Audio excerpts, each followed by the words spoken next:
नमस्कार मंडळी, स्वागत आहे आपलं न्यू ब्लॉगमध्ये. तर आज इथे नाश्त्याची तयारी सुरू आहे. तर कढाईमध्ये तेल, कांदा, लसूण, मिरची आणि वाटाणे टाकून घेतलेले आहेत. ते व्यवस्थित परतून घ्यायचे. वाटाण्यावरती हलके डाग आले की मग वाटाणे काढून घ्यायचे आहेत आणि मिक्सरला मग थंड झाल्यावर ते 2-3 वेळा प्लस मोड फिरवून घ्यायचे आहेत. जास्त बारीक करायचे नाही आहेत, मग तो पराठे लाटता येणार नाहीत आपल्याला. मग त्या जे वाटण काढले त्यामध्ये गरम मसाला, नमक आणि चाट मसाला आणि कोथिंबीर टाकून मिक्स करून घ्यायचं आहे. मग नंतर मी हाताने मिक्स करून घेतलेला आहे व्यवस्थित. मग नंतर मी कणकेचा गोळा घेतला आहे छोटासा, त्याला व्यवस्थित वाटी करून घ्यायची हाताने, बोटांच्या साह्याने वाटी बनवून घ्यायची आहे त्याची. आणि त्यामध्ये थोडंसं पीठ टाकून मग वाटाण्याचं मिश्रण आहे ते 2-3 चमच त्याच्यात घालून घ्यायचं आहे. मग त्या वरतून आणखी डबल सुकं पीठ टाकायचं आहे आणि मग अंगठ्याच्या आणि बोटांच्या साह्याने त्याला व्यवस्थित बंद करून घ्यायचं आहे. आणि ते मग नंतर अशा हाताने पसरवून घ्यायचं आहे अगोदर. आणि मग नंतर बेलांच्या साह्याने हलक्या हाताने लाटायचं आहे व्यवस्थित. त्याला दाबून लाटायचं नाही, दाबून लाटलं की मग मसाला बाहेर येण्याची शक्यता असते. तोपर्यंत मी इकडं तवा गरम व्हायला ठेवलेला आहे. मग मी तव्यावरती पराठा टाकून घेतलेला आहे. पराठा खालच्या बाजूने भाजला की मगच पलटायचा आहे, सारखा अलटपलट करत राहायचं नाही त्याला.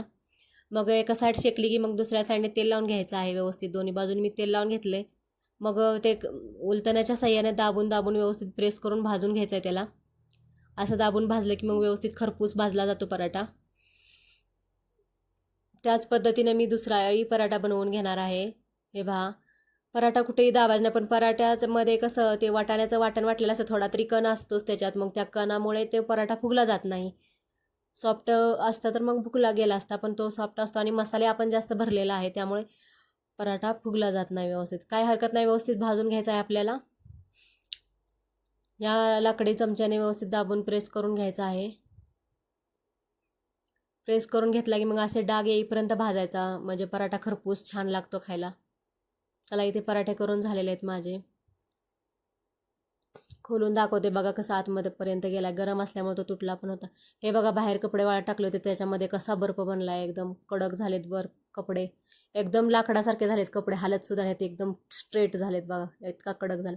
तर इथं मी दुपारनंतर बघा किचनमध्ये आले होते, तर किचनचा असं अवस्था झाली होती. चला म्हटलं आता किचन साफ करावं.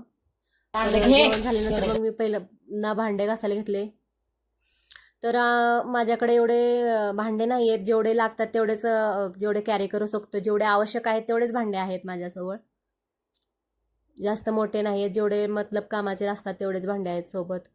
तर इकडं थंडी खूप आहे आज. टेम्परेचर -25 आहे, तर खूप थंडी लागत होती. तरी पण म्हटलं चला काम तर करावंच लागणार आहे. हिंमत करून मी किचनमध्ये आले होते. तर इथं गरम पाण्याच भांडे वगैरे धुवून घेतले होते. मग चला म्हटलं हे फळीवरचं बी सामान आवरून घ्यावं. फळीवरचं सगळं सामान मी काढून घेत आहे. तर इथं फळीवरचं पेपर चेंज करायचं होतं म्हणून मी ते भांडे काढून घेतले होते. कारण इथं फोडणी घातली की सगळं ते फळीवरतीच जाऊन बसतंय तडक्याचं, म्हणून ते सगळं चिकट होते फळे. मग मी इथं कपड्याने पुसून घेतले. तर फळीवरचं पेपर चेंज करत होते. मी इथं न्यूजपेपरच वापरते टाकायला फळीवरती. असे वेगळे पेपर भेटतात पण मला न्यूजपेपरच आवडतात. फळीवरती टाकण्यासाठी पण पेपर असतो, पण त्यापेक्षा मला न्यूजपेपर छान वाटतो, कारण त्याच्याने भांड्याला स्मेलही येत नाही आणि व्यवस्थित राहतात. आणि मी बघा असं कैचीने कट करून त्याला डिझाईन बनवलेले. मला ही अशी डिझाईन करून टाकायला फळीवरती आवडतं. प्रत्येकाची आवड वेगवेगळी असते. चला, मी व्यवस्थित पेपर लावून घेतले. ते भांडे धुतलेले मी पुसून आधी फळीला लावून घेणार आहे, मग दुसऱ्या बाजूची फळी साफ करणार आहे. तर बघा, हे इथं डबे ही आहेत. ह्या डब्यांवरती पण चिकट होऊन बसतात लगेच.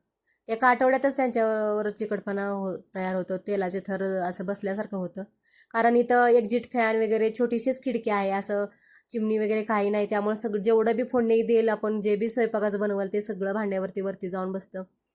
हे बघा, मी डबे असं वरतूनच साफ करत, कारण हे हप्त्याला साफ करत असते त्यामुळे हे वरतूनच साफ केलेलं आहे मी.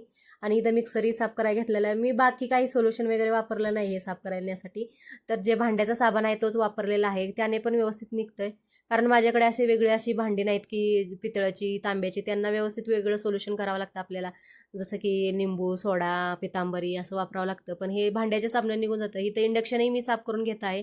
तर इंडक्शनला जास्त पाणी लावायचं नाही, फक्त अगदी हलकंसं साबणाचा स्पंज फिरवला त्याच्यावरून आणि कपडाने पुसून घेतले लगेच. आणि इथं बघा, मी गॅस शेगडी साफ करायला घेतलेली आहे नंतर.